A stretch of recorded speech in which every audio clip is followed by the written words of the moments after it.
ब्रह्मसूत्रम, ब्रह्मसूत्र ग्रंथ में page number 1028 और 1028 पेज के ऊपर से 2 नंबर की पंक्ति है। ऐकात्म्याधिकरणम। ठीक, तो बात यह चल रही है तृतीय अध्याय तृतीय पाद, और तृतीय अध्याय के तृतीय पाद का आज नया अधिकरण चालू हो रहा है। ये 30 नंबर का अधिकरण है और इस अधिकरण का नाम है ऐकात्म्याधिकरणम। 2 सूत्रों का यह अधिकरण है। तो चलते हैं, इस अधिकरण के भी जो 6 अंग है उनको हम लोग लिख लेते हैं। तो शीर्षक है ऐकात्म्याधिकरणम। फिर उसके नीचे के पंक्ति में कौंस में लिखिए आत्मनः देहातिरिक्तत्वाधिकरणम, देहातिरिक्तत्वाधिकरणम, पूर्ण विराम कौंस में। फिर नीचे के पंक्ति में नंबर 1 संगति बराबर पूर्वाधिकरणेन सह,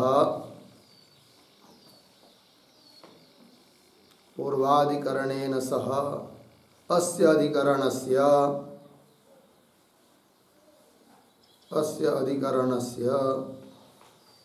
आक्षेप संगति ही अस्ति।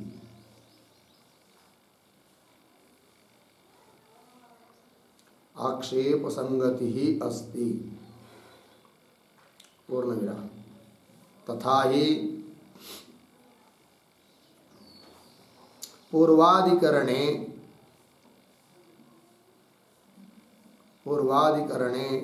मनश्चिदादीनां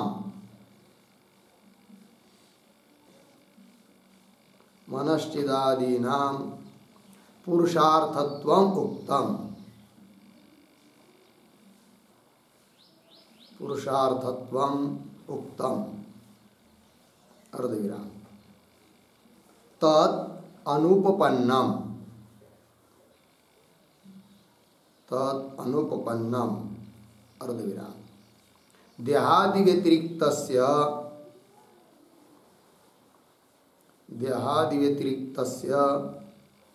तत्फलभोक्तुः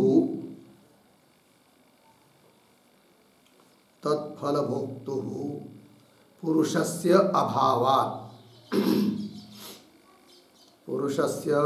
अभावात् इति आक्षेप संगत्या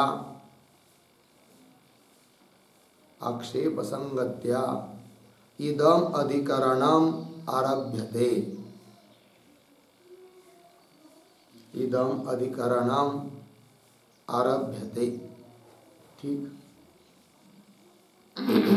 देखिए भाई अर्थ तो ऐकात्म्याधिकरण है।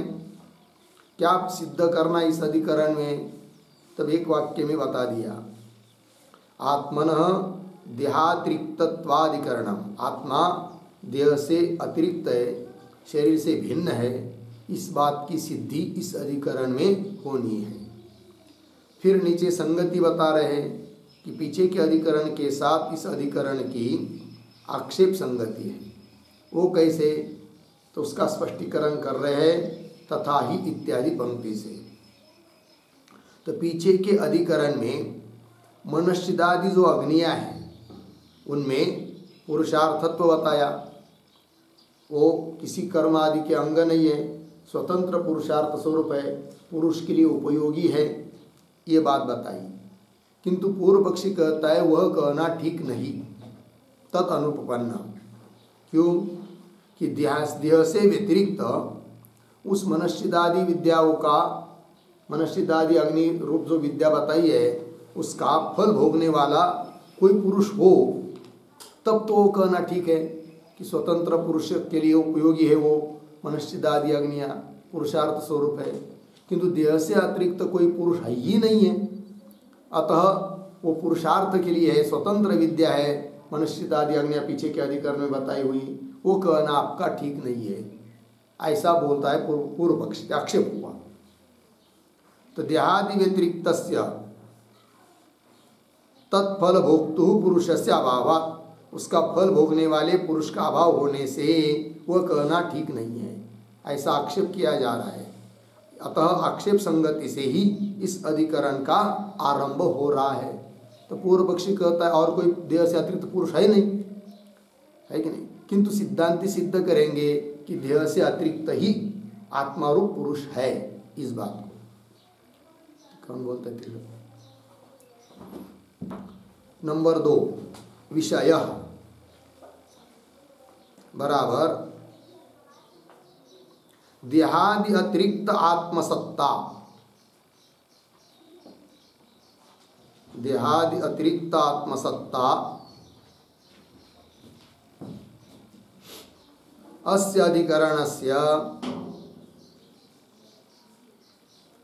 अधिकरणस्य विचार विषयः अस्ति, विचार विषयः अस्ति। ठीक, देखो भाई, तो देहादिक से अतिरिक्त आत्मसत्ता, आत्मा का अस्तित्व, यही इस अधिकरण का विचार विषय है। फिर नीचे चलते हैं नंबर 3 पर, संशय बराबर देहादि व्यतिरिक्त आत्मा, देहादि व्यतिरिक्त आत्मा अस्ति न वा, अस्ति न वा इति भवति संशयः, इति भवति संशयः। ठीक, तो देहादि से अतिरिक्त भिन्न आत्मा है या नहीं, ये हो गया संशय। फिर चलते हैं नंबर 4 पर, पूर्व पक्ष बराबर देह एव आत्मा, देह एव आत्मा इति लौकायतिकाः मन्यन्ते, लौकायतिकाः मन्यन्ते, पूर्ण विराम। अन्वय व्यतिरेकाभ्याम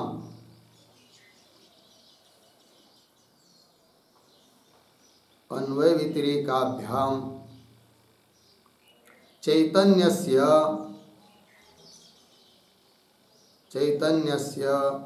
देहे एव उपलम्भात्, देहे एव उपलम्भात्, पूर्ण विराम। आगे, सती ही देहे, सती ही देहे चैतन्यम उपलभ्यते, चैतन्यम उपलभ्यते अर्धविराम, न तु असति, न तु असति, पूर्ण विराम। न च चैतन्यस्य जात्यंतरतया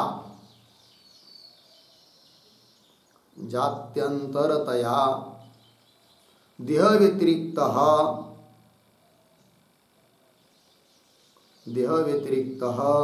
आत्मत्वं शंकनीयम्,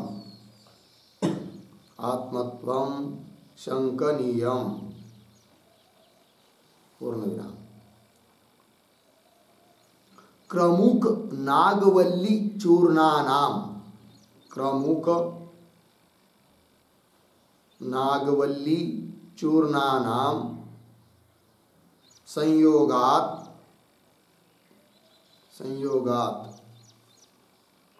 मद शक्ति ही इव,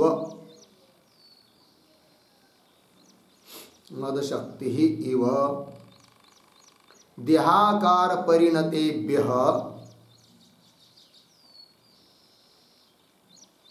देहाकार परिणतेभ्यः भूतेभ्यः भूतेभ्यः जायमानं चैतन्यं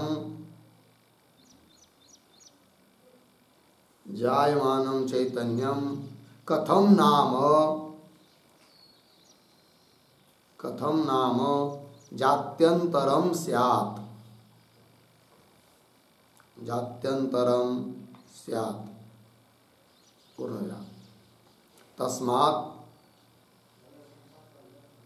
तस्मात् चेतनः देहः आत्मा अस्ति।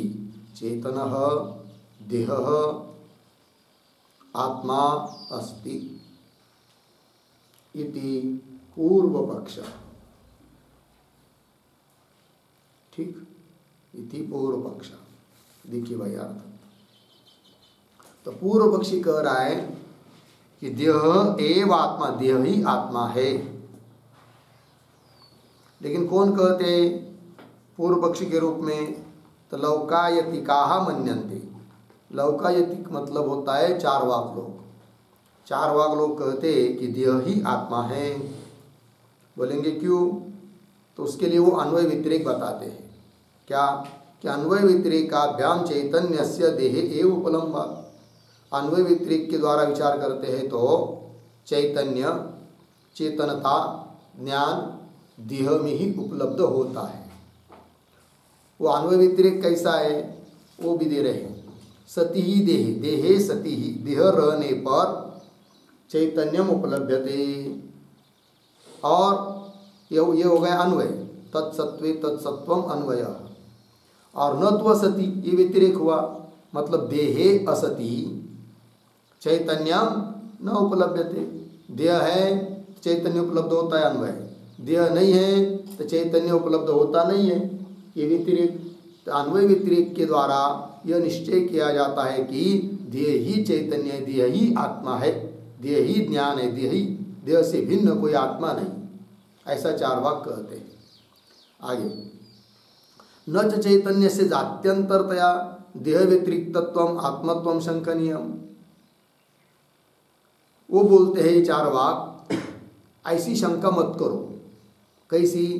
कि चैतन्य देह से भिन्न जाति वाला है, देह से भिन्न धर्म वाला है, अतः वो चैतन्य देह से भिन्न है और वो आत्मा है, ऐसी शंका नहीं करनी चाहिए। पूर्व पक्षी बोल रहा है क्या? न कान्वयवाद में न शंकनीयम। चैतन्य से जात्यंतरतया, चैतन्य देह से भिन्न जाति वाला होने से, क्योंकि देह पंचमहाभूतों का जड़ है, चैतन्य अलग चीज है, तो जात्यंतरतया अन्य जाति वाला होने से देह व्यतिरिक्त, देह से भिन्न है वो चैतन्य और वही आत्मा है, ऐसी न शंकनीयम, ऐसी शंका नहीं करनी चाहिए। पूर्व पक्षी बोलता है। बोलेंगे क्यों, कैसे? तब कह रहा है वो उदाहरण देकर। कैसे? क्रमुक नागवल्ली चूर्णानाम संयोगात मद शक्ति इव, ये दृष्टांत है। क्रमुक, क्रमुक शब्द का अर्थ होता है सुपारी, ठीक है ना।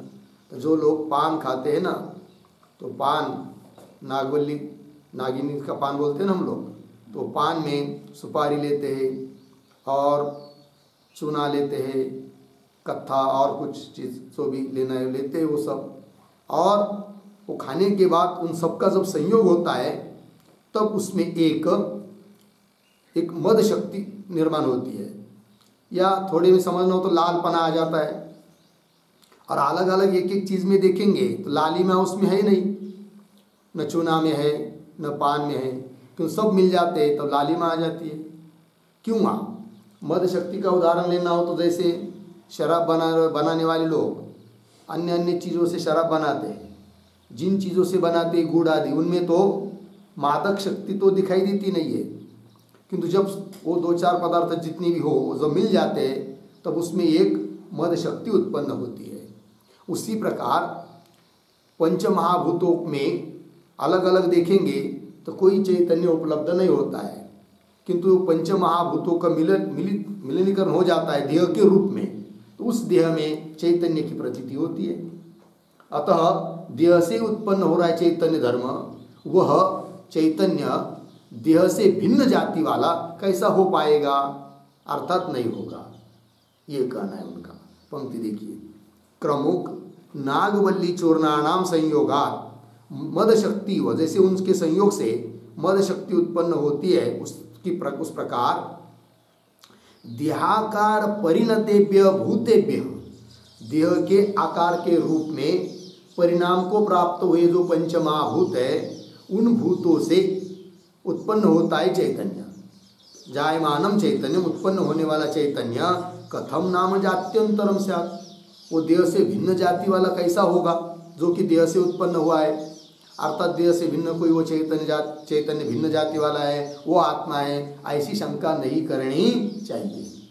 फिर निर्णय क्या है, फिर तो वो दे रहे तस्मात् चेतन देह, देह ही चेतन है और वही देह ही आत्मा है, ऐसा चार वाकों का सिद्धांत।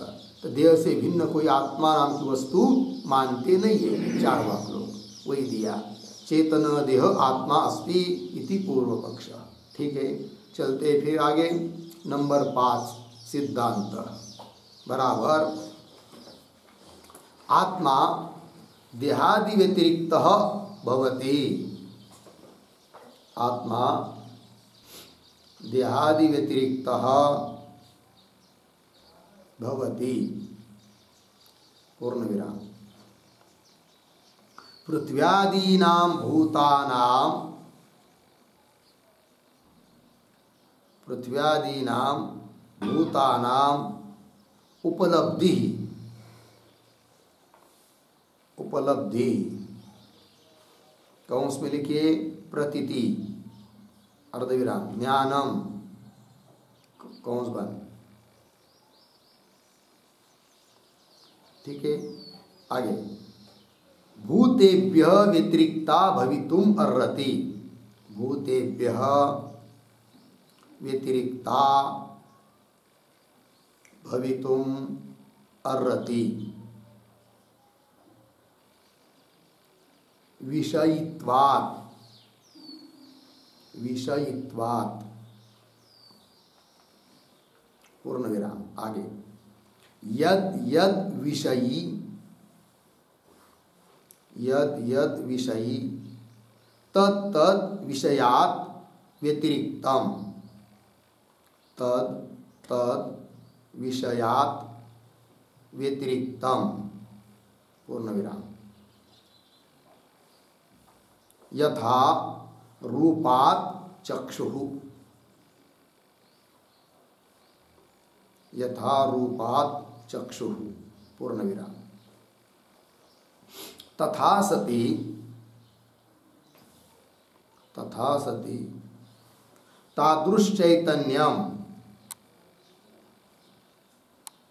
तादृश्चैतन्यम आत्मतत्वं वदन्तं प्रति, आत्मतत्वं वदन्तं प्रति कथम, कथम भौतिक देह रूपत्वम, भौतिक देह रूपत्वम आपद्येत, भौतिक देह रूपत्वम आपद्येत पूर्ण विराम। आगे सति एव देहे, सति एव देहे चैतन्यम उपलभ्यते, चैतन्यम उपलभ्यते अर्धविराम। न असति, न असति इति, इति यौ अन्वय व्यतिरेकौ उक्तौ, यौ अन्वय व्यतिरेकौ उक्तौ अर्धविराम।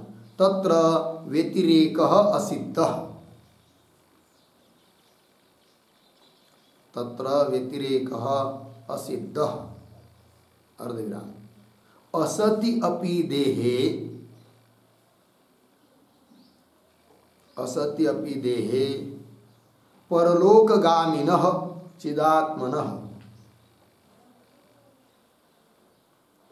परलोकगामिनः चिदात्मनः शास्त्रेण उपलम्भात् शास्त्रेण उपलम्भात् पूर्णविराम शास्त्रस्य च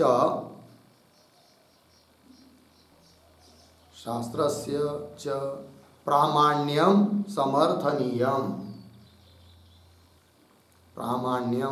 समर्थनीयम् पूर्णविराम आगे सती अपि मृते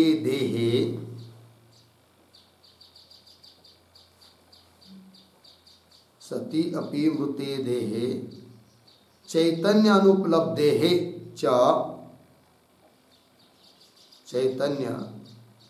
अनुपलब्धेः च अन्वय असिद्धिः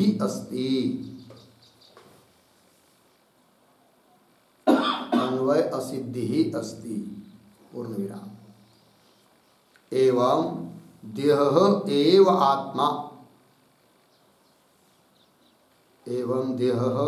एव आत्मा इति वक्तुं न शक्यते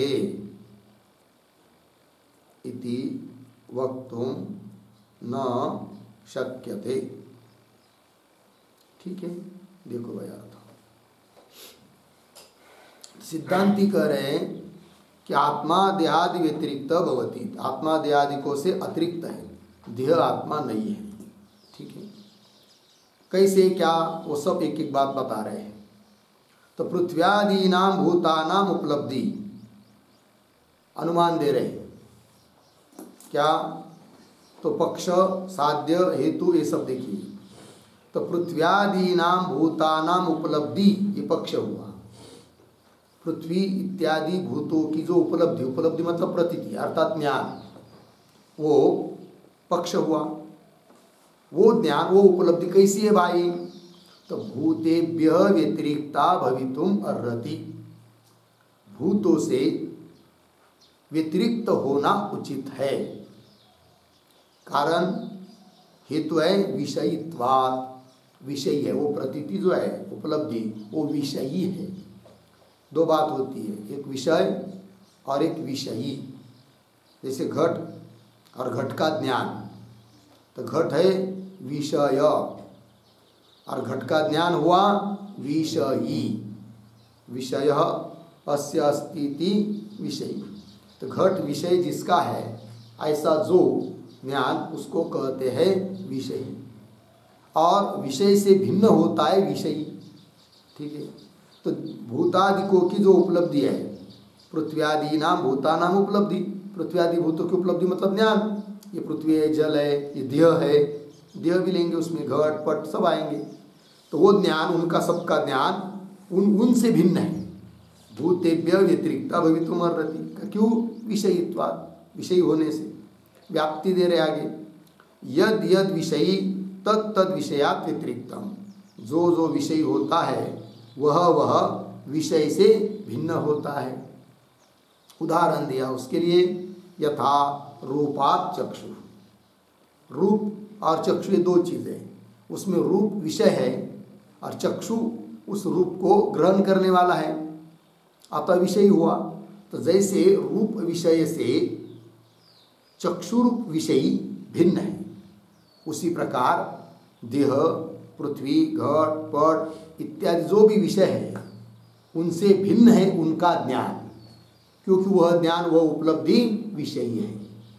अतः पूर्व पक्ष ने जो कहा था कि उपलब्धि देहादिक से भिन्न नहीं है, देह का ही धर्म है, वो उसका खंडन हो रहा है। उपलब्धि अर्थात ज्ञान देह से भिन्न है, और देह से भिन्न जो उपलब्धि है अर्थात ज्ञान है वही हमारा आत्मा है, ये सिद्धांती बोल रहे हैं। अर्थात सिद्ध हो गया कि देह से अतिरिक्त है आत्मा, देह स्वरूप नहीं है, यही बात। यथा रूपात् चक्षु तथा सती, अर्थात उन देहादियों से भिन्न ज्ञान रूप आत्मा ऐसा सिद्ध होने पर क्या हुआ?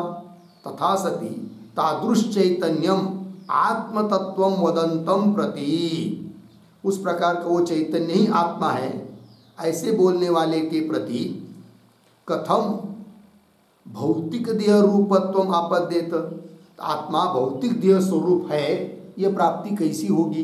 अर्थात नहीं होगी।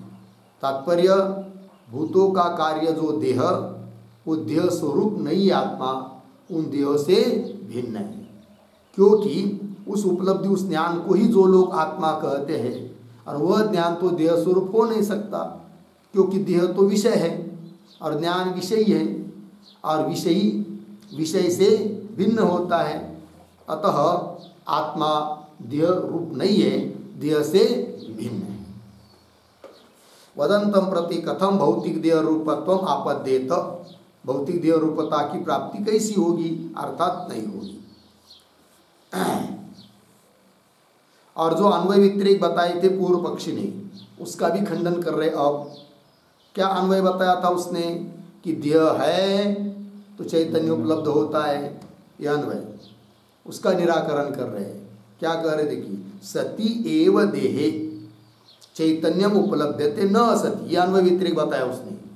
उपलब्धते तक अन्वय, और न असति शब्द से व्यतिरेक, मतलब देह नहीं है तो चैतन्य उपलब्ध नहीं होता है, ये व्यतिरेक बताया था पूर्व पक्षी ने। इति यौ अन्वय व्यतिरेक उक्तौ, ये जो अन्वय व्यतिरेक बताया है, तत्र व्यतिरेक असिद्ध, उसमें से अन्वय व्यतिरेक दोनों में से पहले व्यतिरेक की असिद्धि बता रहे हैं। तत्र व्यतिरेक असिद्ध, व्यतिरेक कैसा? कि देह नहीं है तो चैतन्य उपलब्ध नहीं होता है, ऐसा उसका उसने कहा। तब कह रहे व्यतिरेक असिद्ध है। कैसे? असत्य अपि देह, देह नहीं है तो भी चैतन्य उपलब्ध हो रहा है। और व्यतिरेक कैसा बताया था उसने? देह नहीं है तो चैतन्य उपलब्ध नहीं होता है। किंतु सिद्धांती कह रहे देह नहीं रहने पर भी चैतन्य की अनुभूति हो रही, उपलब्ध हो रहा है। अतः उसके व्यतिरेक का क्या हो गया? खंडन, निराकरण। तो बोलेंगे देह नहीं रहने पर चैतन्य की उपलब्धि कैसी हो रही, तुमको बताओ ना, ऐसा पूर्व पक्षी पूछेगा। किसको? सिद्धांतियों को। तब सिद्धांति उत्तर दे रहे हैं, असत्य अपि देहे, देह न रहने पर भी परलोकगामिन चिदात्मन शास्त्रेण उपलम्बात्, परलोकगामिन, परलोक में जाने वाला चिदात्मा, ऐसा जो आत्मा है उसको शास्त्र बताता है। तो शास्त्र बता रहा है, शास्त्र तो झूठ नहीं बोल सकता है। अतः देह तो मर गया, और देह मरने के बाद उस देह में रहने वाला आत्मा उसके कर्म के अनुसार अन्य अन्य लोगों में जाता है, अर्थात उसका अस्तित्व शास्त्र बता रहा है। इसका मतलब देह नहीं है तो भी आत्मा का ज्ञान शास्त्र के प्रमाण से हो रहा है। अतः पूर्व पक्षी ने दिया हुआ व्यतिरेक खंडित हुआ। असत्यपि देहे परलोकगामिन चिदात्मनः शास्त्रेण उपलम्बा। अच्छा, शास्त्रस्य च प्रामाण्यम समर्थनीयम, और शास्त्र को तो प्रमाण रूप मानना ही मानना है। शास्त्र का प्रामाण्य का खंडन कर नहीं सकते, सब तो शास्त्र के आधार पर ही चल रहा है। शास्त्रस्य च प्रामाण्यम समर्थनीयम हो गया। तो पूर्व पक्ष ने दिए हुए व्यतिरेक का खंडन कर दिया सिद्धांतियों ने।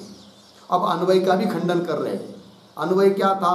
पूर्व पक्ष ने दिया हुआ अन्वय कि देह है तो चैतन्य उपलब्ध होता है, ज्ञान प्रतीति उपलब्ध हो रही है कि नहीं?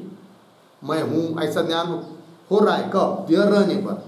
तो देह है तब ज्ञान, यह अन्वय। तो उसका भी खंडन कर रहे हैं। तो बोल रहे, समझ लीजिए कोई आदमी मर गया तो देह तो है ना, फिर देह है तो कहा उसमें ज्ञान उपलब्ध हो रहा है, तो अन्वय का भी खंडन हुआ। क्योंकि उसका अन्वय की व्याप्ति क्या थी? देह है तो ज्ञान है। किंतु हम तो कह रहे मरा हुआ देह तो पड़ा है सामने पड़ा है देह, कहाँ वहाँ पर ज्ञान है बताओ? तो अन्वय का भी खंडन हुआ। सती अपि मृते देहे, मृत देह विद्यमान रहने पर भी, अभी जलाया नहीं उसको, सामने रखा है तो भी चैतन्य अनुपलब्ध है, उसमें कोई चेतनता की उपलब्धि नहीं हो रही है। न तो हिल रहा है, डुल रहा है, न बोल रहा है, देख रहा है, न मैं हूँ ऐसा कह रहा है, कुछ भी नहीं बोल रहा है, चैतन्य की उपलब्धि नहीं हो रही है। चैतन्य अनुपलब्धे है च, ऐसा होने से अन्वय असिद्धि, अन्वय का भी बाद हो गया। तो जो अन्वय व्यतिरेक पूर्व पक्ष ने दिए थे देह ही आत्मा, इस बात को सिद्ध करने के लिए उन दोनों भी अन्वय व्यतिरेक का निराकरण कर दिया सिद्धांतियों ने। फिर कुल मिलाकर सिद्ध क्या हुआ? तब कर एवं देह एव आत्मा इति वक्तुम न शक्यते, इसलिए देह ही आत्मा है यह कह नहीं सकते, ये सिद्धांति ने कह दिया। अर्थात आत्मा देह से अतिरिक्त है, यह बात सिद्ध हो जाती है। ठीक, ये हो गया भाई सिद्धांतियों का कहना। अब आगे चलते नंबर 6 पर, प्रयोजनम बराबर पूर्व पक्षे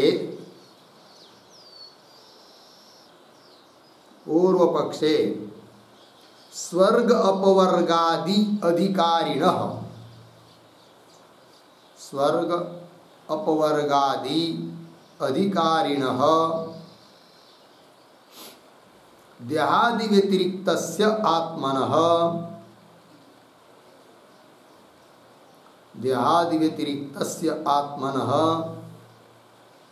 अभावात्, अभावात् तत्प्रतिपादक शास्त्र वैयर्थ्यम,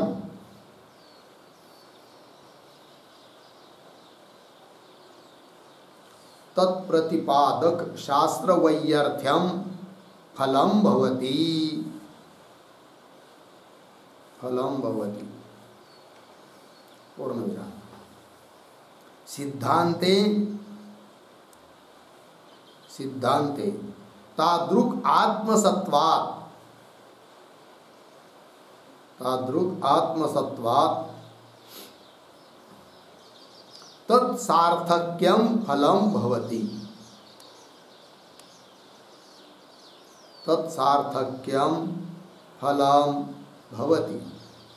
पूर्ण विराम। इति एवं उभयोः फलभेदः अस्ति, उभयोः फलभेदः अस्ति। ठीक, देखिए भाई, तो प्रयोजन बता रहे हैं। तो पूर्व पक्ष में क्या प्रयोजन है? तो स्वर्ग अपवर्गादि अधिकारिणः, स्वर्ग का अधिकारी, अपवर्ग नाम मोक्ष, मोक्ष का अधिकारी देह से व्यतिरिक्त कोई आत्मा मानता ही नहीं है। कौन? पूर्व पक्षी। तो देह से व्यतिरिक्त कोई आत्मा है नहीं जो स्वर्ग में जा सके, जिसको मोक्ष मिल सके। तो आत्मा का अभाव होने के कारण तो स्वर्ग भी नहीं, फिर क्योंकि स्वर्ग की जाने वाला कोई नहीं है, स्वर्ग नहीं, मोक्ष भी नहीं, और स्वर्ग मोक्ष नहीं, तो उसका प्रतिपादन करने वाला जो शास्त्र है वो भी व्यर्थ हो जाता है। फिर ये फल मिलता है पूर्व पक्षी को। वही कह रहे हैं तत्प्रतिपादक शास्त्र वैयर्थ्यम, स्वर्ग मोक्ष इत्यादि का प्रतिपादन करने वाला जो शास्त्र है वो व्यर्थ हो जाता है पूर्व पक्षी के मत में। यही पूर्व पक्षी के लिए फल। और सिद्धांत मत में तादृक् आत्मसत्व, अर्थात देह से भिन्न स्वर्ग या मोक्ष को प्राप्त होने वाला आत्मा होने के कारण शास्त्र सार्थक है, क्योंकि अधिकारी आत्मा है, उसके लिए शास्त्र स्वर्ग और मोक्ष का प्रतिपादन कर रहा है, अतः वो शास्त्र व्यर्थ नहीं है। तत्सार्थक्यम, शास्त्र सार्थक्यम फलम भवति इति, इस प्रकार। इति एवं उभयो फलभेद अस्ति, दोनों में फल का भेद है। हो गया जी, चलिए आगे। अब हर एक अधिकरण का सार बताने के लिए वैयासिक न्यायमालाकार के जो 2 श्लोक है हर एक अधिकरण के लिए, उन श्लोकों का उच्चारण और अर्थ देख लेते हैं। पहला श्लोक, आत्मा देहस्तदन्यो वा, आत्मा देहस्तदन्यो वा, चैतन्यं मदशक्तिवत्, चैतन्यं मदशक्तिवत्, भूतमेलनजं देहे, भूतमेलनजं देहे, नान्यत्रात्मा वपुस्ततः नान्यत्रात्मा वपुस्ततः आत्मादेयस्तदन्यो वा चैतन्यं मदशक्तिवत् भूतमेलनजनं देहे नान्यत्रात्मा वपुस्ततः। पदच्छेद देखिए।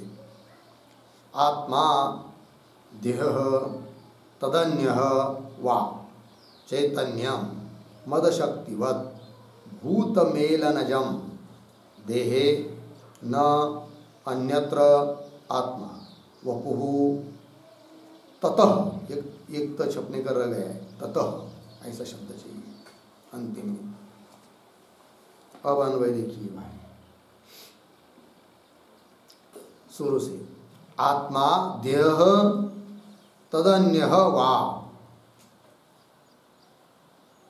फिर आगे मद शक्तिवत् भूतमेलनजं, पीछे चैतन्यम देहे, आगे अन्यत्र न ततः वपुः आत्मा, ततः वपुः आत्मा हो गया। देखिए भाई, आत्मा देह तदन्य वा, आत्मा देह है कि देह से अन्य भिन्न है, ये विकल्प हुआ।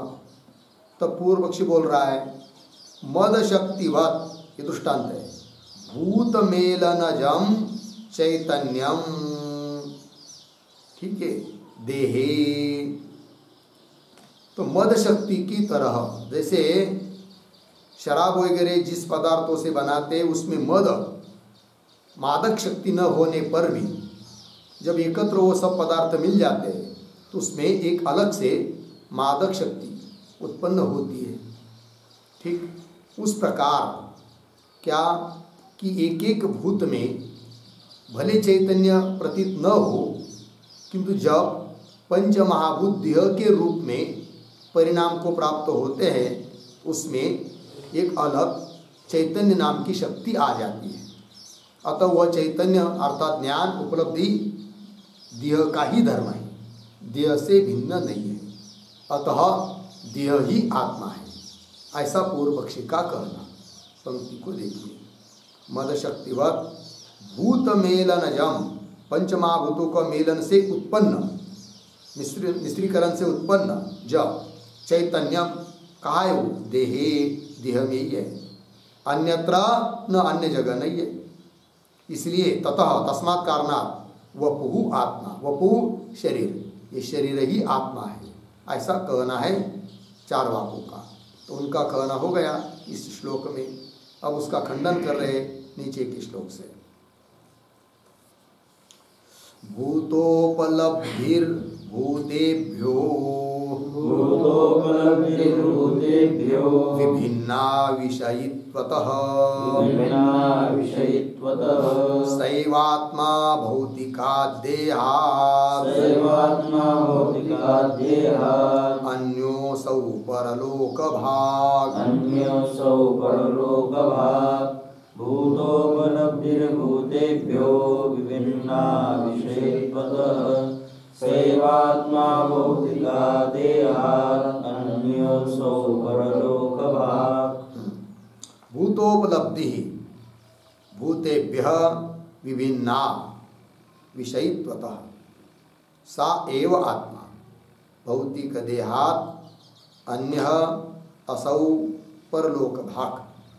अब अन्वय, भूतोपलब्धि, दो शब्द छोड़कर आगे, विषयित्वतः, पीछे भूतेभ्यः विभिन्ना, आगे सा एव आत्मा, आगे सरल है, भौतिकात् देहात् अन्यः असौ परलोकभाक्। अर्थ देखिए भाई, तो भूतोपलब्धि, भूतों की जो उपलब्धि ज्ञान, अयम घट अयम पट वगैरह वगैरह जो उपलब्धि है ज्ञान, ये देह है, ये सब तो क्या है वो उपलब्धि? तो कह रहे विषयी है, और विषयी होने के कारण, विषयीत्वतः विषयी होने के कारण भूतेभ्य विभिन्न, वो उपलब्धि वह ज्ञान भूतों से भिन्न है। क्योंकि भूत पंचमहाभूत वगैरह घटपट आदि दिया वगैरह सब विषय है, और वो उपलब्धि विषयी है, और विषय से भिन्न होता है विषयी, अतः वो उपलब्धि भूतों से भिन्न है, ये बात कह दी। फिर आगे क्या? सा एव आत्मा, वो जो उपलब्धि है ना, वो जो ज्ञान है वही हमारे यहाँ क्या है? आत्मा है। सा एव आत्मा, और वो कैसा है? भौतिका देहात अन्य, और भौतिक देह से भिन्न है। भौतिक मतलब पंचमहाभूतों का बना हुआ जो देह, उससे भिन्न है वो उपलब्धि रूप आत्मा। भौतिका देहात अन्य, और यह असौ, असौ मतलब यह आत्मा परलोक भाग, अपने कर्म के अनुसार लोक लोकांतर को जाता है, कभी स्वर्ग को जाता है, ज्ञान प्राप्त हुआ तो मोक्ष को प्राप्त होता है, अर्थात देह से भिन्न ऐसा आत्मा है, ये सिद्धांतियों का कहना हुआ। ठीक है, चलते ही आगे, दरवाजा बंद कर लीजिए, विषम हवा रही।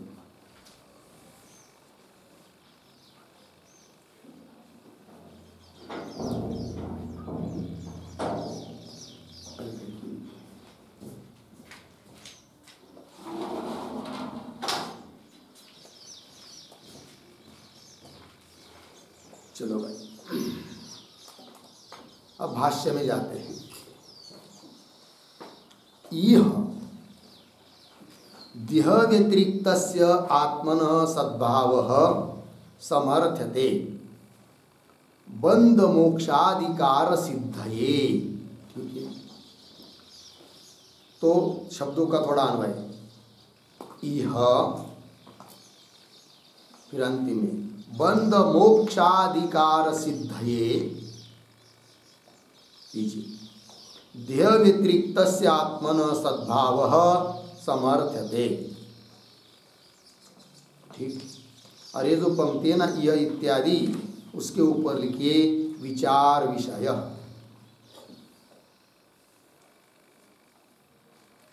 विचार विषय, ठीक। और यह इत्यादि पंक्ति के पूर्व में छोटा सा एक वाक्य लिखिए अवतरण के रूप में। अधिकरणस्य तात्पर्यम आह, अधिकरणस्य तात्पर्यम आह इह इति। इस अधिकरण का तात्पर्य बता रहे थोड़े में। क्या कह रहे? यह मतलब इस अधिकरण में बंध मोक्ष अधिकार सिद्धये, बंध मोक्ष का अधिकारी सिद्ध होने के लिए क्या कहा जा रहा है? तो देह व्यतिरिक्तस्य आत्मन सद्भाव, देह से भिन्न आत्मा का सद्भाव। सद्भाव शब्द का अर्थ है अस्तित्व। तो देह से भिन्न आत्मा की सत्ता है, सद्भाव है, अस्तित्व है, इस बात का समर्थन किया जाता है हम लोगों से। अर्थात देह से भिन्न आत्मा है, इसकी हम लोग सिद्धि करते हैं। क्योंकि देह से भिन्न आत्मा सिद्ध नहीं होगा तो बंध किसको, मोक्ष किसको, स्वर्गों को कौन जाएगा? किसी बात की सिद्धि नहीं होगी। जबकि शास्त्रों में स्वर्ग मोक्ष आदि सबका वर्णन है। ये बात आगे चलिए। न ही असति देह व्यतिरिक्ते आत्मने परलोक फल चोदना, परलोक फला चोदना उपपद्येरन कस्य वा ब्रह्मात्मत्वम उपदिश्येत। ठीक, थोड़ा शब्दों का अन्वय, दो शब्द छोड़कर आगे। देह व्यतिरिक्ते आत्मनि, फिर पीछे असति, आगे परलोक फला चोदना,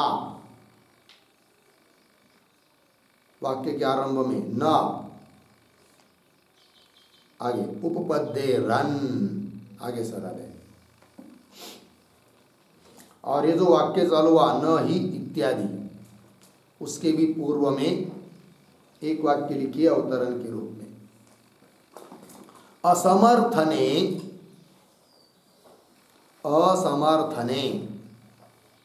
बंध मोक्षाधिकाराभावम आह। बंध मोक्ष अधिकाराभावम, अधिकार अभावम आह। नहीं इति, नहीं इति।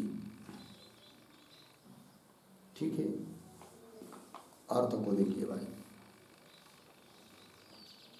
तो पीछे के वाक्य में कहा था कि बंध मोक्ष का अधिकार सिद्ध होने के लिए देह से व्यतिरिक्त आत्मा की सत्ता का समर्थन हम करते हैं। अब कह रहे हैं कि असमर्थन है, समर्थन नहीं करेंगे, देह से भिन्न आत्मा की सिद्धि नहीं करेंगे तो बंध मोक्ष का अधिकार का अभाव हो जाएगा। वही बात बता रहे हैं। एक एक वाक्य शब्दों को देखिए। देह व्यतिरिक्ते आत्मनि असति, देह से भिन्न आत्मा यदि सिद्ध नहीं होगा तो क्या होगा फिर? परलोक फला चोदना न उपपद्येरन। परलोक फला चोदना, चोदना शब्द का अर्थ लिखिए विधि। चोदना मतलब विधि, और उसका विशेषण है परलोक फला। परलोक स्वर्ग आदि लोक यही है फल जिसका, ऐसी जो विधि विधान कर्म उपासना इत्यादि का विधान न उपपद्येरन, उपपन्न नहीं होगा, सुसंगत नहीं होगा, उसकी संगति नहीं लगेगी और मोक्ष की भी संगति नहीं लगेगी। वही कह रहे कस्य वा ब्रह्मात्मत्वमुपदिश्येत। समझ लीजिए देह से भिन्न कोई आत्मा है नहीं है, देह ही आत्मा है और देह तो मरने वाला है। फिर किसको उपदेश करेंगे कि तुम ब्रह्म हो करके? देह तो ब्रह्म हो नहीं सकता, तो ये उपदेश भी व्यर्थ हो जाएगा यदि देह से भिन्न आत्मा सिद्ध नहीं होगा तो। वही कह रहे हैं कस्य वा ब्रह्मात्मत्वम, तुम ब्रह्म हो, ऐसा उपदेशित कैसा उपदेश कर पाएंगे? नहीं कर पाएंगे। अतः देह से भिन्न आत्मा है यह बात सिद्ध हो जाती है। आगे चलिए। इतनी बात हुई। आगे ननु शास्त्र प्रमुखे एव प्रथमे पादे शास्त्र फलोपभोग योग्यस्य देह व्यतिरिक्तस्य आत्मनः अस्तित्वम उक्तम। ठीक, क्या बात चल रही है? ये जो पंक्ति ननु इत्यादि उसके ऊपर लिखिए आक्षेप। पूर्व पक्षी आक्षेप कर रहा है। और ये जो पंक्ति ननु इत्यादि उसके पूर्व में एक वाक्य लिख लीजिए अवतरण के रूप में। लिखेंगे व्यतिरिक्त आत्मविचारस्य, व्यतिरिक्त आत्मविचारस्य पूर्वतंत्रे कृतत्वात्, पूर्वतंत्रे कृतत्वात् पौनरुक्त्यम आशंकते, पौनरुक्त्यम आशंकते ननु इति। देखिए भाई, व्यतिरिक्त आत्मविचारस्य, व्यतिरिक्त मतलब देह से व्यतिरिक्त, देह से व्यतिरिक्त आत्मा है यह विचार तो पूर्वतंत्रे, तंत्र मतलब शास्त्र, पूर्वतंत्र मतलब पूर्व शास्त्र अर्थात पूर्व मीमांसा। तो पूर्व मीमांसा में किया गया है यह विचार देह से भिन्न आत्मा है करके। पुनः आप क्यों कर रहे हैं यहाँ पर? और कर रहे तो पुनरुक्ति हो रही है। तो पौनरुक्त्यम आशंकते, पुनरुक्ति की शंका कर रहा है पूर्व पक्षी ननु इत्यादि पंक्ति से। तो पंक्ति को देखिए, ननु शास्त्र प्रमुखे, प्रमुखे, प्रमुखे शब्द का अर्थ लिखिए आरंभे, और शास्त्र शब्द से लेना यहाँ पर पूर्व मीमांसा कि वह शाबर भाष्य, क्योंकि पूर्व मीमांसा जो है जैमिनी के सूत्र उसके ऊपर शबर मुनि ने शाबर भाष्य लिखा है और उस शाबर भाष्य में विचार किया गया है कि देह से भिन्न आत्मा है करके।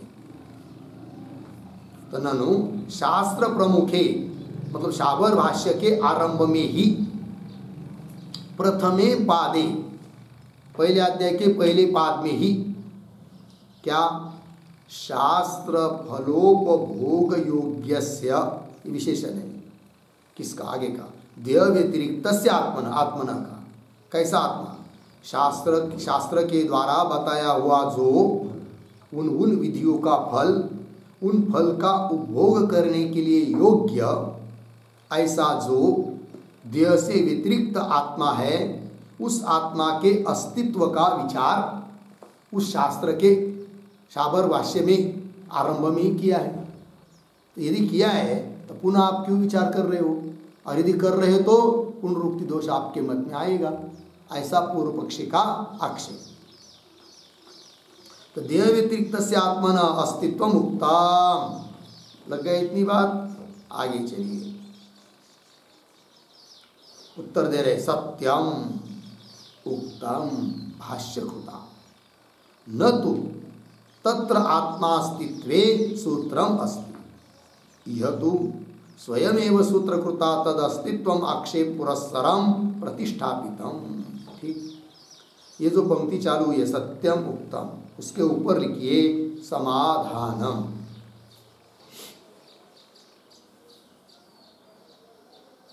समाधानम और सत्यम के पहले एक वाक्य भी लिख लेते हैं अवतरण के रूप में। लिखेंगे सूत्रकारेण जैमिनिना, सूत्रकारेण जैमिनिना तत्र उक्तम चेत, तत्र उक्तम चेत पुनरुक्तम भवेत्, पुनरुक्तम भवेत् अर्धविराम, न तु तदस्ति, न तु तदस्ति इति आह सत्यम इति। ठीक है, इत्याह सत्यम इति अर्थ देखिए भाई। तो सिद्धांती उत्तर दे रहे हैं कि पुनरुक्ति नहीं होगी। बोलेंगे कैसे? वहां पर भी तो विचार हुआ है, यहां भी कर रहे हो पुनरुक्ति। तब उत्तर दे रहे सिद्धांती, तो वहां पर स्वतः सूत्रकार ने यदि देह से भिन्न आत्मा का विचार किया होता सूत्र के माध्यम से, और पुनः यहाँ पर यह सूत्र से विचार किया जा रहा है, तब तो पुनरुक्ति किसी तरह से मान सकते। यदि भी वो शास्त्र अलग है, पुनरुक्ति कोई बात नहीं, तो भी वेद का ही विचार हो रहा है, मीमांसा है, इसलिए किसी तरह से पुनरुक्ति हो पाती यदि सूत्रकार ने उसका विचार किया होता तो। किंतु जैमिनी महाराज ने सूत्र में वो विचार नहीं किया है। फिर उस सूत्र का व्याख्यान करने वाले भाष्यकार जो शबर मुनि, उन्होंने विचार किया है, और यहाँ पर सूत्रकार ने सूत्र में विचार किया है, अतः पुनरुक्ति दोष नहीं है, ऐसा उत्तर दे रहे हैं। पंक्ति देखिए, सूत्रकारेण जैमिनिना तत्र उक्तम चेत, वहाँ यदि कहा होता तो पुनरुक्तम भवेत्, न तो तदस्ति, किंतु जैमिनी महाराज ने वहाँ पर वो विचार नहीं किया है, अतः पुनरुक्ति नहीं, ये बात कह रहे। पंक्ति देखिए, उत्तर दे रहे सत्यम, सच कह रहे हो हे पूर्व पक्षी, तुम बोल रहे ना कि पूर्व मीमांसा में विचार हुआ है, सत्यम बराबर है, उत्तम कहा है, किंतु किसने कहा? भाष्यकृता उत्तम, भाष्यकार ने कहा है। या भाष्यकार शब्द का अर्थ शबर मुनि, शबर स्वामी, वो लेना है, क्योंकि जैसे इधर व्यास महाराज के सूत्र के ऊपर भाष्य किया है शंकराचार्य जी महाराज ने, भगवान शंकराचार्य जी ने, उस प्रकार जैमिनी मुनि के सूत्र पर शबर मुनि ने भाष्य किया है, और उस भाष्य में वो विचार किया गया है देह से भिन्न आत्माएं करके। ठीक है, पंक्ति को देखिए, सत्यम उत्तम भाष्यकृता, भाष्यकृता इसके ऊपर लिख के रखिए शबर स्वामी ना, अर्धविराम, न तो तत्र आत्मास्तित्वे सूत्रमस्ति, तत्र पूर्वमीमांसायाम आत्मा अस्तित्वे, आत्माद्यादिक से भिन्न है, इसके बारे में सूत्रम न अस्ति, सूत्र नहीं है। और यहाँ पर यह तो स्वयं एवं सूत्रकृता, स्वतः सूत्रकार भगवान ने, व्यास महाराज ने तद अस्तित्वम, तद अस्तित्वम देहातिरिक्त आत्मा अस्तित्वम, देह से भिन्न आत्मा का अस्तित्व आक्षेप पुरस्सरम प्रतिष्ठापितम, प्रतिष्ठापितम स्थापितम, स्थापन किया है, कथन किया है कि नहीं, आत्मा का अस्तित्व देह से भिन्न आत्मा है ऐसा प्रतिपादन किया है। वो भी कैसे? आक्षेप पूर्वक, पहले आक्षेप उठाया फिर उसका उत्तर दिया और ये बात सिद्ध कर दी कि देह से भिन्न आत्मा है। तद अस्तित्वम आक्षेप पुरस्सरम प्रतिष्ठापितम, लगेगा ना? आगे चलिए। इतः एव च आकृष्य आचार्येण शबर स्वामिना प्रमाण लक्षणे वर्णितम। ठीक, थोड़ा सा शब्दों का अन्वय कर लेते हैं। आचार्येण शबर स्वामिना, फिर शुरू से, इतः एव च आकृष्य, आगे प्रमाण लक्षणे वर्णितम। ठीक, कौन बात कही जा रही भाई? ये जो पंक्ति है ना, इतः एव, उसके पूर्व में एक वाक्य लिख लीजिए अवतरण के रूप में। तो लिखेंगे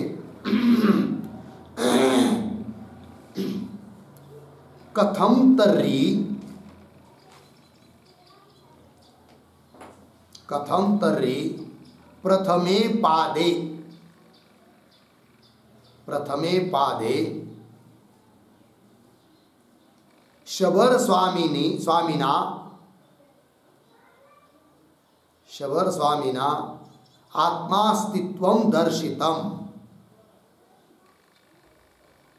आत्मास्तित्वं दर्शितम, पूर्ण विराम। न हि मूलभूतं सूत्रम विना, न हि मूलभूतं सूत्रम विना भाष्यम युक्तम, भाष्यम युक्तम, अर्धविराम। तत्र आह इतः इति, इतः इति। ठीक है, देखो भाई अर्थ। तो अभी अभी भाष्य पंक्ति में पीछे क्या कहा कि शबर स्वामी ने वो बात कही है कि देह से भिन्न आत्मा है करके भाष्य में, किंतु सूत्रकार ने वो बात नहीं कही है। फिर उस पर शंका करेगा कोई कि यदि वहाँ पर मूल सूत्रकार जो जैमिनी महाराज, उन्होंने जो बात नहीं उठाई है, उस बात का विचार भाष्यकार कैसे कर रहे फिर? क्योंकि भाष्य उस चीज का होता है जिसका मूल कुछ सूत्र में हो, तो उसका विस्तार भाष्यकार करते हैं। तो वही करे, सूत्र में यदि आत्मा के से भिन्न, सूत्र में यदि जैमिनी के सूत्र में यदि देह से भिन्न आत्मा का अस्तित्व बताने के लिए कोई बात नहीं कही है, तो कथम तर्हि प्रथमे पादे शबर स्वामिना आत्मास्तित्वं वर्णितम। शबर स्वामी ने प्रथम पाद में भाष्य में देह से भिन्न आत्मा का अस्तित्व का वर्णन कैसे किया? क्यों नहीं करना चाहिए? आगे दे रहे, नहीं मूलभूतम सूत्रम विना भाष्यम युक्तम, नहीं कान्वय युक्तम के साथ, मूलभूतम सूत्रम विना भाष्यम नहीं युक्तम। मूलभूत सूत्र ही यदि वैसा नहीं है तो भाष्य वैसा कैसा हो सकता है फिर? तो कैसा कह दिया फिर शबर स्वामी ने, सूत्र में नहीं है तो? उसके लिए उत्तर दे रहा है। ऐसा कोई आक्षेप करता है, शंका करता है, तो उसका उत्तर दे रहे इत इत्यादि भाष्य पंक्ति से। तो पंक्ति में देखिए अन्वय के अनुसार, आचार्येण शबर स्वामिना, भाष्यकार जो शबर स्वामी है वहाँ के, उन्होंने जो भाष्य किया है वहाँ पर, अर्थात देह से भिन्न आत्मा का अस्तित्व सिद्ध किया है, और वो बात तो मूल सूत्र में वहाँ पर नहीं है, कैसा कर दिया फिर? तो उन्होंने, वो तो आचार्य है, वो ये कई चीज़ का अध्ययन थोड़ी किया है, उन्होंने बहुत सारे शास्त्र पढ़े रहते हैं उन्होंने, तब इस शास्त्र का भी उन्होंने अध्ययन किया है, व्यास महाराज के सूत्रों का, और इस सूत्र के आधार पर वहाँ पर उन्होंने सिद्ध किया है, क्योंकि उस बात की व्याख्या करने की जरूरत उनको पड़ी, क्योंकि देह से भिन्न आत्मा का अस्तित्व सिद्ध नहीं करेंगे तो स्वर्ग आदि को कौन जाएगा। इसलिए वहाँ जरूरत पड़ी देह से भिन्न आत्मा का अस्तित्व बताने की, और वहाँ तो मूल सूत्र में है ही नहीं। अतः यहाँ के सूत्रों का आधार लेकर शबर स्वामी ने वहाँ पर निरूपण किया है। ये बात कह रहे हैं आचार्येण शबर स्वामिना, आचार्य शबर स्वामी के द्वारा इतः एव च आकृष्य, इत मतलब यह जो शास्त्र है व्यास महाराज के सूत्र, यही से आकृष्य आकर्षण करके ग्रहण करके मूल स्रोत यहाँ का मानकर वहाँ पर वो बात लिख दी है शबर स्वामी ने। यह कर है आकृष्य प्रमाण लक्षणे वर्णितम, प्रमाण लक्षणे, तो वहाँ जो पूर्व मीमांसा शास्त्र है द्वादश अध्यायात्मक, उसमें जो पहला अध्याय है उस पहले अध्याय में श्रुति स्मृति आदि बहुत सारे प्रमाणों का विचार हुआ है। अतः उस पहले अध्याय को प्रमाण लक्षण अध्याय कहते हैं। तो यहाँ पर जो शब्द आया ना प्रमाण लक्षणे, तो उसके ऊपर लिख के रख सकते हैं प्रथमाध्याये, पूर्व मीमांसा के प्रथम अध्याय में, क्योंकि उस अध्याय का नाम है प्रमाण लक्षण अध्याय।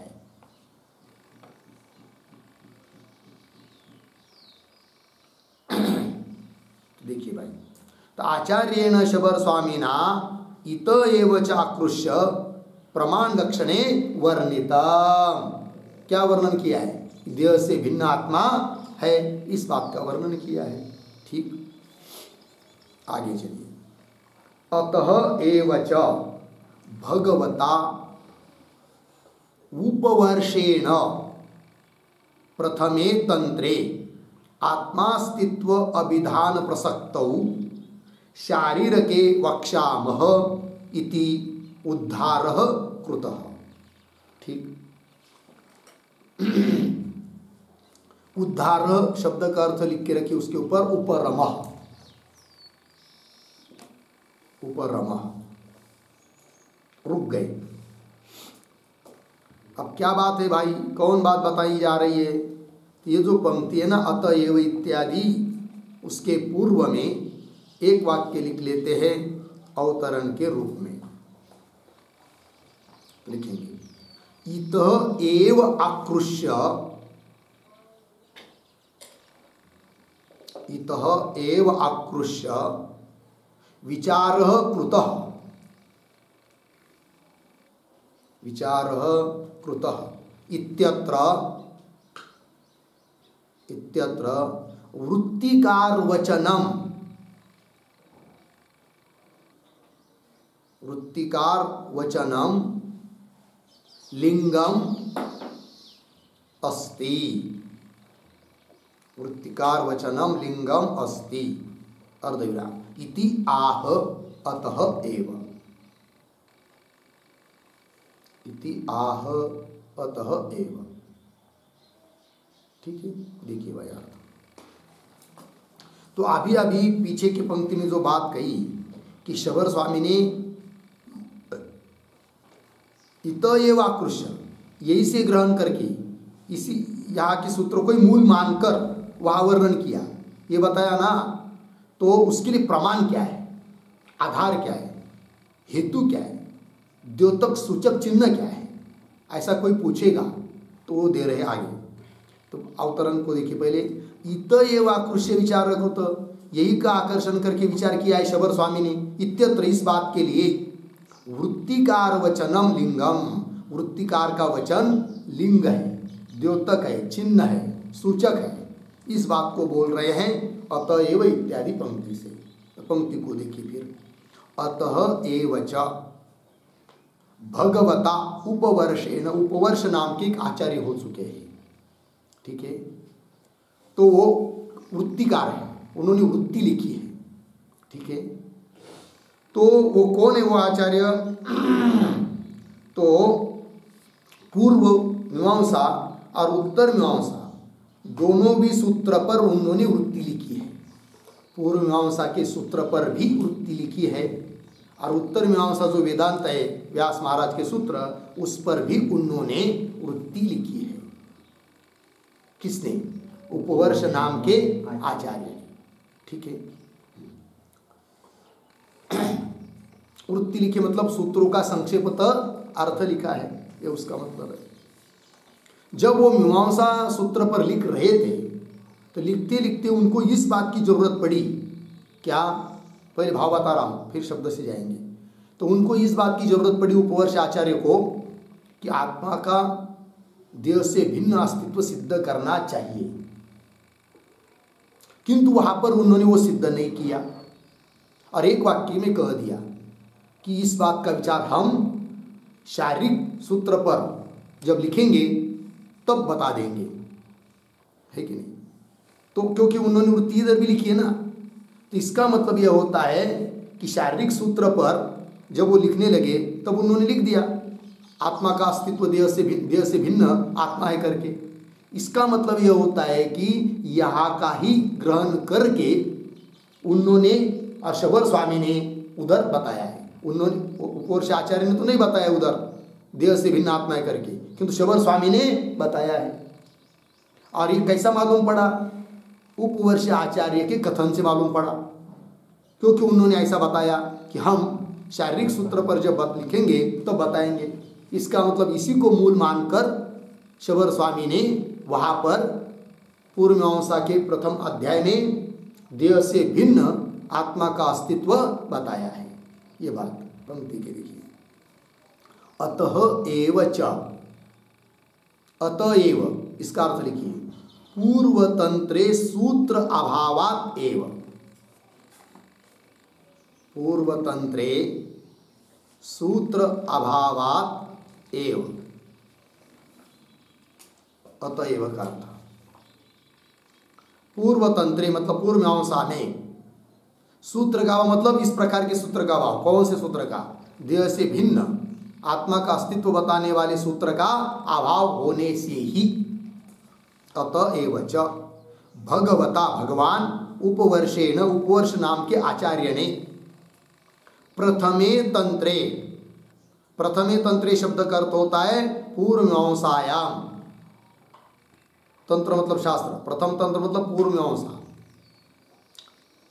प्रथमे तंत्रे क्या, आत्मा अस्तित्व अभिधान प्रसक्तौ, आत्मा का अस्तित्व कथन करने का प्रसंग आने पर, बताना चाहिए था वहीं पर ही, किंतु वहां पर आत्मा का अतिरिक्त अस्तित्व सिद्ध नहीं किया। फिर क्या कहा, वैसा प्रसंग आने पर शारीरके वक्षामः, देह से भिन्न आत्मा है यह बात हम पूर्व मीमांसा का विचार करते समय नहीं बताएंगे, शारीरके वक्षामः, शारीरके ब्रह्मसूत्र, तो ब्रह्मसूत्र का व्याख्यान करते समय हम कहेंगे, ऐसा बोल दिया वहां पर उन्होंने, किन्होंने, उपवर्ष नाम के आचार्य ने। शारीरके वक्षाम इति उद्धार कृत, उद्धार मतलब ऊपर रुक गए, बस इतना कहकर रुक गए, अतिरिक्त आत्मा का अस्तित्व सिद्ध नहीं किया, बस इतना बोल दिया कि शारीरिक में कहेंगे और रुक गए।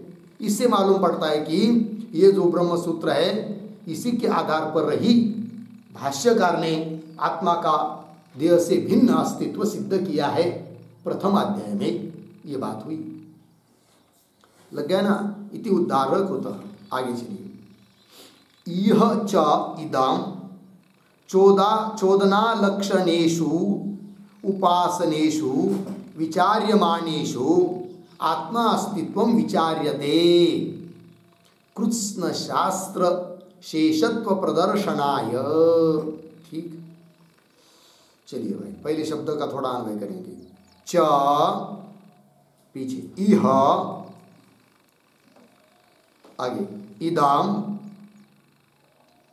चोदना लक्षणेषु, एक शब्द छोड़कर आगे, विचार्यमाणेषु पीछे, उपासनेषु, उपासनेषु, फिर आगे कृत्स्न शास्त्र शेषत्व प्रदर्शनाय पीछे, आत्मास्तित्वं विचार्यते, आत्मास्तित्वं विचार्यते। ठीक है, देखिए, और ये जो पंक्ति चालू हुई है ना, इह च इत्यादि उसके भी पूर्व में एक वाक्य लिख लीजिए अवतरण के रूप में। ननु इह अपि आद्ये सूत्रे अथ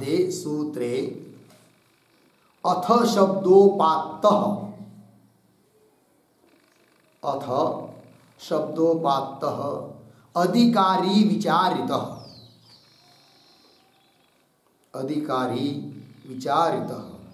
पूर्णविराम। कथम इह पुनः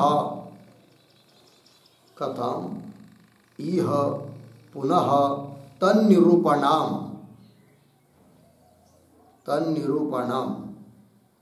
इति आशंक्य आह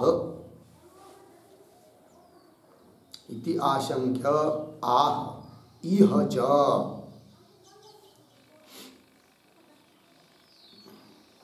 ठीक, देखिए भाई अर्थ। कोई शंका कर रहा है, अवतरण लिख के दिया ननु इह अपि, क्योंकि अभी क्या बात कही थी कि शारीरिक सूत्र में यहाँ पर देह से भिन्न आत्मा का अस्तित्व सिद्ध किया जा रहा है। क्यों? अधिकारी सिद्ध करने के लिए। तब कोई शंका कर रहा है कि इस शास्त्र में भी इह अपि, इस ब्रह्मसूत्र में भी आद्य सूत्रे, सबसे पहला जो सूत्र था कौन था वो? अथा तो ब्रह्म जिज्ञासा, उसमें अथ शब्द आया है। तो आद्य सूत्रे, पहले सूत्र में अथ शब्दोपात्त, अथ शब्द से ग्रहण किया जा रहा है कौन? अधिकारी। तो उस पर वहाँ पर अधिकारी का विचार तो किया गया है। और यदि एक बार अधिकारी का विचार किया है तो पुनः अब क्यों अधिकारी का विचार कर रहे हो?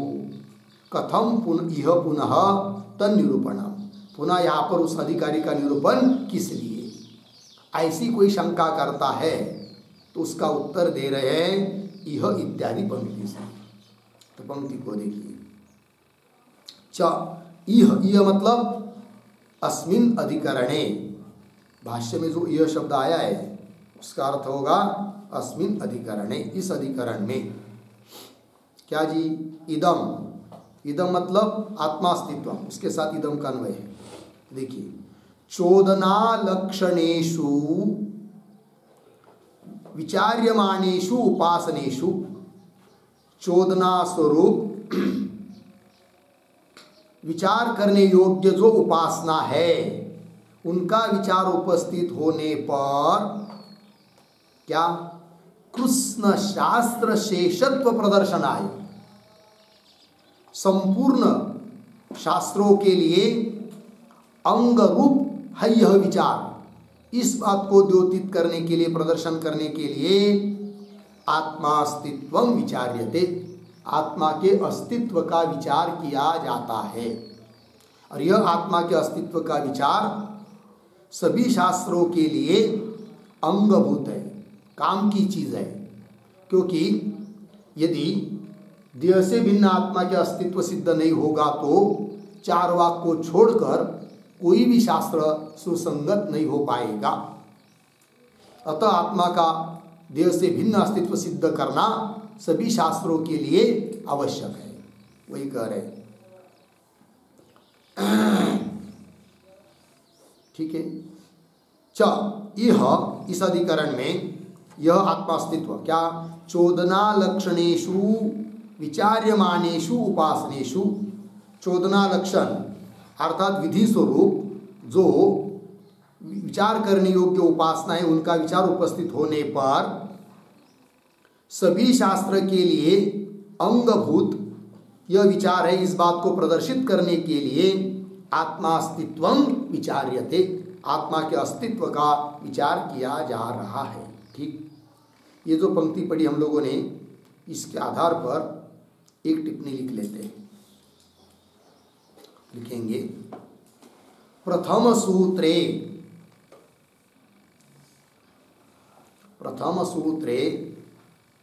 लोक सिद्ध आत्मोपादानेन, लोक सिद्ध आत्मोपादानेन अधिकारी समर्थितः,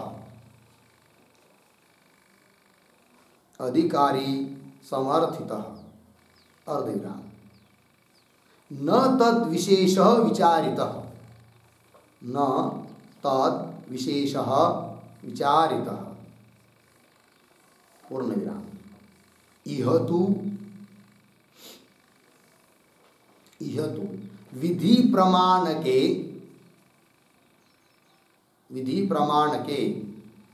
तस्य विशेषतः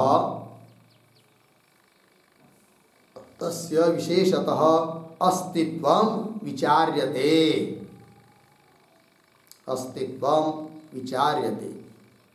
इति सकल शास्त्र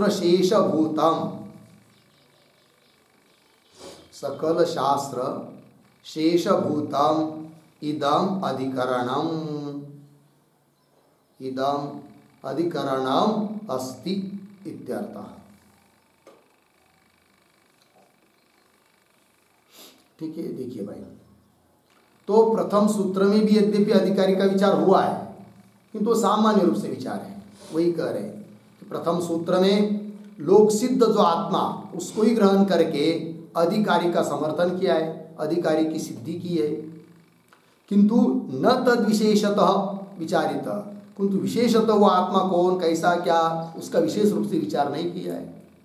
और यह तो इस अधिकरण में तो विधि प्रमाण के विधि को प्रमाणभूत करने के लिए तस्य आत्मनः विशेषतः अस्तित्व विचार्यते, विशेष रूप से आत्मा के अस्तित्व का विचार किया जाता है।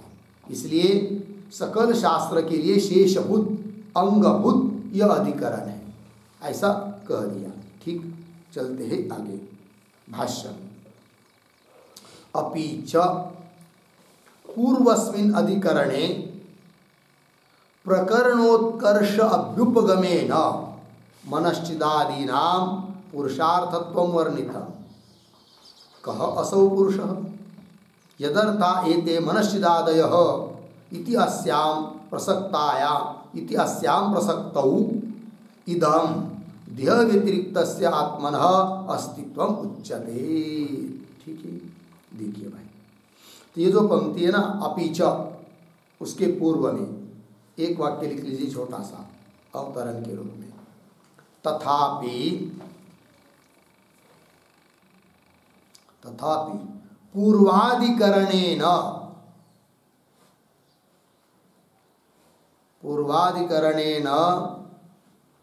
कथम संबंधः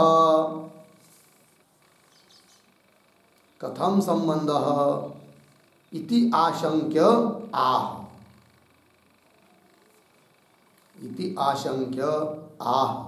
अपि च इति।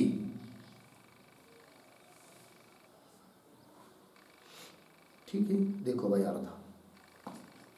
तो पूर्व पक्षी बोलता है कि तथापि मतलब जो पीछे की पंक्ति में बात कही कि यह अधिकरण सकल शास्त्र के लिए शेषभूत है, अंगभूत है, महत्व का है, कोई बात नहीं, किंतु पूर्व अधिकरण के साथ इस अधिकरण का संबंध कैसा है वो भी तो बताओ।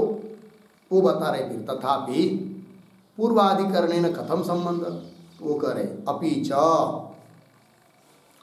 पूर्वस्मिन् अधिकरणे, पीछे के अधिकरण में क्या कहा था, प्रकरण उत्कर्ष अभ्युपगमेन, प्रकरण से उत्कर्ष का स्वीकार करने से, मतलब क्या, तो ये जो शब्द है प्रकरण उत्कर्ष अभ्युपगमेन, उसका अर्थ लिख लीजिए,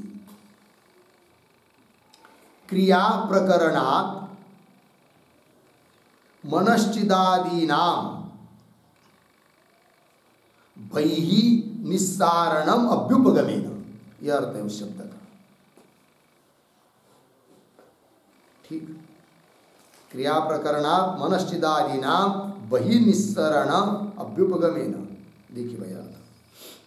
तो पूर्व अधिकरण में प्रकरण उत्कर्ष, जो क्रिया का कर्म का प्रकरण चल रहा था और उस कर्म के प्रकरण में ही मनश्चित आदि अग्नियों का वर्णन हुआ है, किंतु कर्म के प्रकरण में मनश्चित आदि अग्नियों का वर्णन होने पर भी वे मनश्चित आदि अग्नियां कैसी हैं, तो कर्म प्रकरण से भिन्न है, कर्म के अंग नहीं है। कर्म प्रकरण में होने पर भी कर्म के अंग नहीं है, स्वतंत्र पुरुषार्थ रूप है, इस बात को बताया है। इसका मतलब प्रकरण से उत्कर्ष किया है, प्रकरण से अलग करके स्वतंत्र पुरुषार्थ रूप बताया है मनश्चिदादि अग्नियों को, यही अर्थ हुआ। तो लिख दिया ना अर्थ उसका, क्रिया प्रकरण से मनश्चिदादि नाम बहि निस्सरण, वो अलग करके बताना, ऐसा स्वीकार करने से। आइए भाष्य में, अपिच पूर्वस्मिन् अधिकरणे प्रकरण उत्कर्ष अभ्युपगमेन, वो जो कर्म का प्रकरण है उसमें मनश्चिदादि अग्नियां होने पर भी वो मनश्चिदादि अग्नियां स्वतंत्र पुरुषार्थ रूप है, ऐसा स्वीकार करने से उत्कर्ष अभ्युपगमेन मनश्चिदादि नाम पुरुषार्थत्व वर्णितम। मनश्चिदादि अग्नियां कैसी है? पुरुषार्थ रूप है, पुरुष के लिए उपयोगी है स्वतंत्र रूप से, है कि नहीं? तो ऐसा वर्णन किया है, पुरुषार्थत्व वर्णितम। किंतु जिस पुरुष के लिए वो मनश्चिदादि अग्नियों का उपयोग है, उस उपासना का उपयोग है, वह पुरुष कौन है? ये प्रश्न उपस्थित होता है। वही कह रहे, कह असौ पुरुष, वो पुरुष कौन है जिसके लिए वो मनश्चिदादि अग्नियों का उपयोग है? वो पुरुष कौन है? कि यदर्था, जिसके लिए ये ते मनश्चिदादय अग्नय, जिसके लिए मनश्चिदादि अग्नियों का वर्णन हुआ है, ऐसा वह पुरुष कौन है? इति अस्याम प्रसक्तौ, इति अस्याम, अस्याम अस्याम शब्द का क्या अर्थ करेंगे? इति अस्याम प्रसक्तौ, अस्याम आशंकायाम, इस प्रकार की आशंका, प्रसक्त मतलब प्राप्त होने पर, वो पुरुष कौन है ऐसी जानने की जिज्ञासा उत्पन्न होने पर, क्या इदम देह व्यतिरिक्तस्य आत्मन अस्तित्वम उच्यते, यह देह से व्यतिरिक्त आत्मा का अस्तित्व कहा जाता है। अतः पीछे के अधिकरण के साथ इस अधिकरण की संगति भी है, पीछे के अधिकरण के लिए अनुकूल है यह अधिकरण, क्योंकि उसके लिए पुरुष की जरूरत पड़ी। किस पुरुष के लिए वो अग्निया है? तो वो पुरुष अब इस अधिकरण में बताया जा रहा है। इदम देह व्यतिरिक्तस्य आत्मन अस्तित्वम उच्यते, लग गया इतना? ठीक है। अब आत्मा का अस्तित्व बताया जा रहा है, तो उसके लिए अब यह अधिकरण चालू हुआ और अधिकरण का पहला सूत्र आया, 53 नंबर का क्रमशः ये सूत्र है। किंतु इस सूत्र में तो देह से भिन्न आत्मा का अस्तित्व बताया ही नहीं है। तो कैसा आप कह रहे हो कि इस अधिकरण में देह से भिन्न आत्मा का अस्तित्व हम कह रहे हो? ऐसा कोई शंका करेगा ना? तो उसका उत्तर दे रहे भाष्य पंक्ति से, तद अस्तित्व आक्षेप, तद अस्तित्व आक्षेपार्थम च इदम आदिमम सूत्रम। ठीक है, ये जो पंक्ति चालू हुई ना, तद अस्तित्व, उसके पूर्व में एक वाक्य लिख लीजिए, ननु अनेन सूत्रेण, ननु अनेन सूत्रेण आत्मास्तित्वं न उच्यते, आत्मास्तित्वं न उच्यते इति अर्धेना तत्र आह तदस्तित्व इति। ठीक है, देखो भाई, न कोई शंका करता है कि अनेन सूत्रेण, ये जो सूत्र आ रहा है इस अधिकरण का, इस सूत्र के द्वारा आत्मा का अस्तित्व तो बताया नहीं जा रहा है, तो कैसा कह रहे हो आप कि हम इस अधिकरण में देह से भिन्न आत्मा का अस्तित्व सिद्ध करने जा रहे हैं करके? ऐसा कोई शंका करेगा? तो उत्तर दे रहे सिद्धांती, तद अस्तित्व आक्षेपार्थम च इदम आदिमम सूत्र। तद अस्तित्व,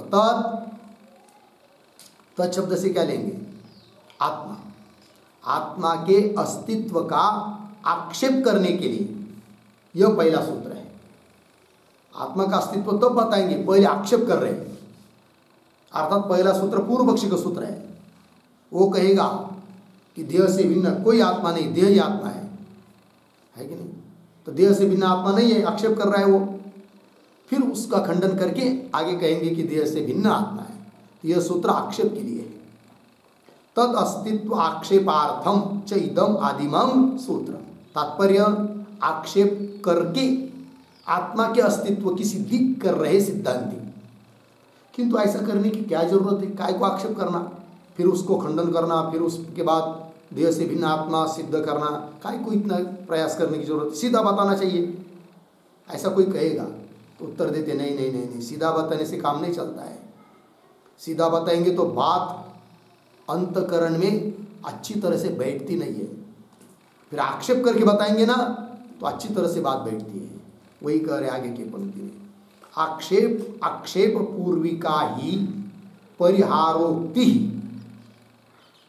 विवक्षिते अर्थे स्तूनानिखन न्यायेन दृढ़ां बुद्धिम उत्पादयेत इति। इसलिए पहले आक्षेप कर रहे हैं, यह आक्षेप का फल है। पंक्ति को थोड़ा शब्द का अन्वय देखिए। आक्षेप पूर्विका ही परिहारोक्ति, यहाँ तक हुआ। फिर दो शब्द छोड़कर आगे, स्तूनानिखन न्यायेन, पीछे विवक्षिते अर्थे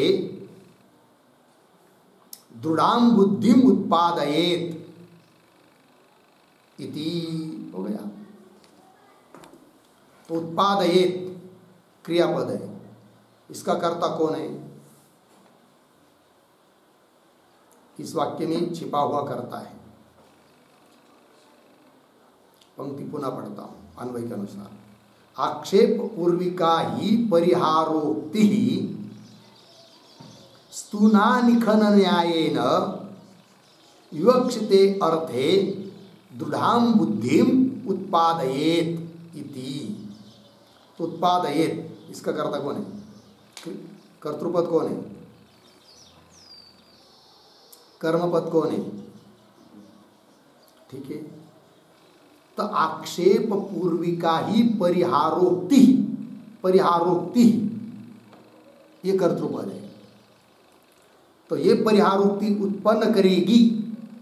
आक्षेप पूर्वक परिहार उक्ति, परिहार का कथन उत्पन्न करेगा। किसको? दृढ़ बुद्धि को। किसमें?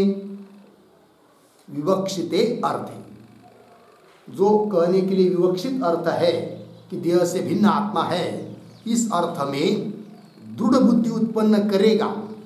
करेगी कौन? आक्षेप पूर्वक परिहार उक्ति। इसलिए पहले आक्षेप बाद में परिहार। वो कैसा हो जाएगा बात? फिर स्तूनानिखन न्याय से। खुंटा तो रो दिया किंतु पक्का हुआ कि नहीं, हिला के देखना, पुनः ठोकना, इसकी तरह उसको कहते स्तूनानिखन न्याय।